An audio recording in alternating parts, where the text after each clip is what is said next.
verse 2. For then, would they not have ceased to be offered? Because the worshippers once purged should have had no more conscience of sins. Now, I'm going to say that this is defining for us, in just different words, what Jesus meant when he said, if you know the truth, if you continue in my word, you'll find out what's true. And when you find out what's true, you will really be free.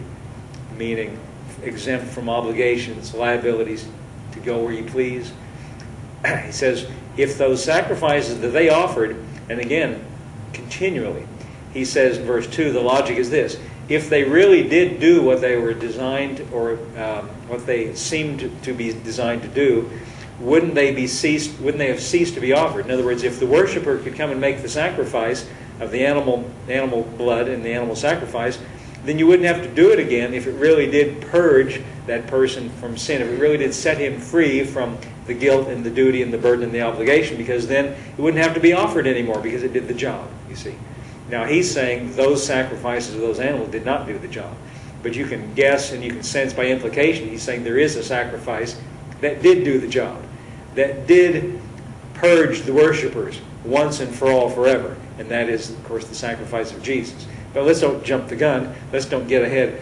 Let's don't be like, wait, just want to make sure April's not listening. You know how she reads books? She'll read a little bit, then it'll get to the kind of a suspenseful part. She'll skip to the end to see what happens. Make sure everybody... You boys don't tell her. I said, no, she knows. We talk about this all the time. I go, why are you doing it? You're spoiling the story. But I got to see if they make it to the end. So I don't want to spoil the story, although I just told you that he's going to say Jesus is that sacrifice. See, that's jumping ahead. But let's just enjoy the exposition of the story here. So, for would they not have ceased to be offered? Because the worshippers once purged. If you're purged by the sacrifice, then you don't have to offer anymore. Right? Is that what he's saying? Have no more conscience of sins.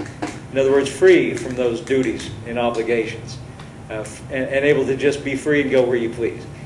Verse 3. But in those sacrifices, talking about the animal sacrifice, there's a remembrance made of sins every year. In other words, those sacrifices that didn't do the job, there is a remembrance made. They call to mind. Rather than get rid of it, it's calling to mind that they're still there. Verse 4. For it's not possible that the blood of bulls and goats should take away sins.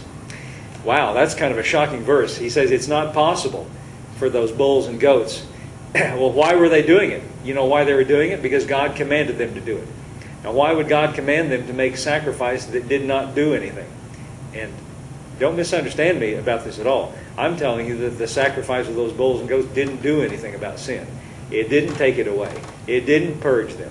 It was only... What did we read in verse 1? Just for a second, Anton, give me verse 1 again. The law having a shadow of good things to come. Now, you know what a shadow is. Don't you know what we all know what a shadow is. A shadow means there's some real thing, and then there's light shining on a real thing, and then you see the shadow.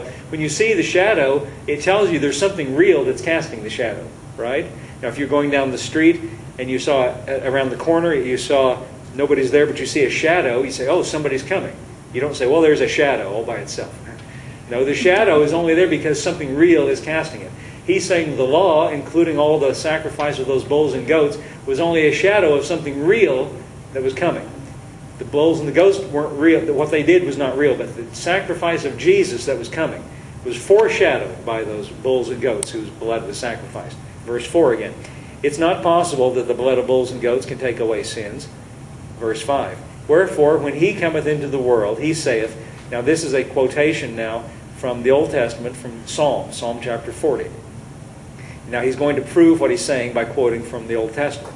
Wherefore, when he comes into the world, he says, and now here's the quotation, sacrifice and offering thou wouldest not. In other words, you don't really want sacrifice and offering. That's true, because it doesn't really do it. But instead, a body you have prepared for me. He's saying this is what Jesus, in a sense, said through that psalm. You don't really want blood of bulls and goats because they didn't do it. But here I come, and I've got a real body, and I'm going to do it. That's what it means. Verse 6. In burnt offerings and sacrifice for sin thou hast had no pleasure. He didn't get any pleasure out of that. But, verse 7, then said I, lo, I come. In the volume of the book it is written of me to do thy will, O God.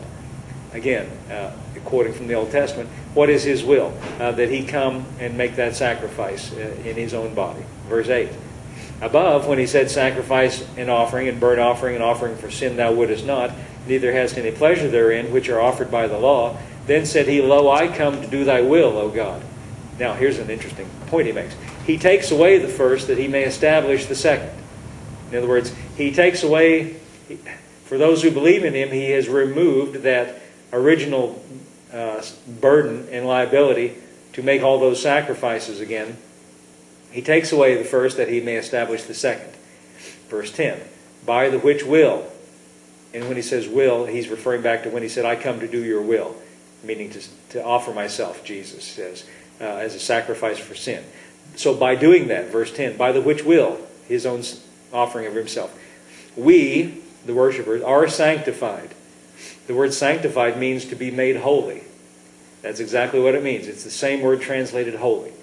Now, most Christians, I've been around a little while, and I know that most Christians, if you ask them what makes you holy, well, they would start telling you all the things they do. Well, I don't play cards and I don't go to dances. And usually, Janet does it. Usually falls on women, doesn't it? Being holy is certain kind of hairdo and don't wear jewelry. And those things we should know instinctively. That's all trivial. Wouldn't you agree that's all trivial? I haven't done this for a while. I think I'm going to read you something. I did a study one time, and I thought this was so amusing. I hope you laugh at this, think it's as amusing as I did. But I was doing a study about the word holiness one time, and the study of that led me to churches who put that in their title, who call themselves holy. Now, when you put that in the title of your church, that means you're saying that everybody else is not. Do you agree? Yeah. You notice I didn't put that in the title of our church. Grace and faith is what I call it. But anyway, I was doing a study of this, and I'm not meaning to make fun necessarily, but I hope you see how absurd this is. Now, these churches that call themselves holiness, and they have all kinds of different names that go along with that, they, through the history, and this was what I was studying, the history of different denominations, began to splinter and break into different groups. And because of issues about, well, we're more holy than them because we have less things that we do than they do. Like I heard one person say, they got worried about drinking lemonade. And they asked the preacher, is it a sin to drink lemonade? And the preacher said, well, I don't know, but if you quit, God will bless you. Well, no, that's not true. That's stupid. I'm sorry. It's trivial. I don't mean to. It's trivial. See, these trivial things don't make you holy. Now, you ready to hear it? Okay, I'm not going to say the names of any of this particular group. This is just sort of all of these groups. I just want you to hear this thinking. Now, like other movements, this particular group was opposed to the standard sins of smoking and drinking, but that was just the start. And here's a quotation. At one time or another, enthusiasts of this particular group, denominational group, added to the list. And here are the things that you had to avoid in alphabetical order. Are you ready? This author really did us a favor. He put them all in alphabetical order. If you wanted to be holy, these are the things you had to avoid. Bands, baseball, boating, bowling, circuses, fireworks, football. Well, that would have been bad yesterday, right? Football, loitering, parades, skating, valentines, and zoos. They also denounced amusement parks, beach parties, big dinners, chatting on the phone, Christmas trees. That's not really a Christmas tree. Crossword puzzles, home movies, ice cream socials, kissing bees. I can kind of see that. Scenic railroad trips, visiting relatives, and going on automobile trips on Sundays. The more pleasures of modern life became available, the more this particular group insisted on the need to resist them. Now, I'm glad that there was some laughing about that because I meant that to be funny. And what I want to say, and I hope you can see that those things are all very trivial things. Could you agree? Would you agree with me? Those things I listed are all fairly trivial. You see, if you ask Christians what makes you holy, and maybe they wouldn't have a list like that, but what we instinctively think is something I do, right? Something I do that makes me holy, or something I avoid doing that makes me holy. That's not what we find in the New Testament. Here's what we find. By the which will, and again, he's referring back to earlier in this, where he said, I come to do your will. Those sacrifices of bulls and goats, you didn't have any pleasure, so I've got a body and I'm going to sacrifice myself, and that's his will. By the which will we are sanctified. How? Through the offering of the body of Jesus Christ. Notice, once for all. You know why he says once for all? Because he said the blood of bulls and goats didn't get the job done because they would have ceased to be offered once the worshipers were purged. But he says the sacrifice of Jesus, once for all, did the job of sanctifying us. Who's us? Us are the worshipers. Us refers to those who trust in Him, those who believe in Him, those who put our faith in Him as a Savior. You see, I used to have this impression. I had the wrong, I wish I had, when I first started off as a Christian, I wish there was somebody around like me to tell me the things I'm telling you right now, because I didn't know these things. And I just sort of accepted everything I heard from everybody.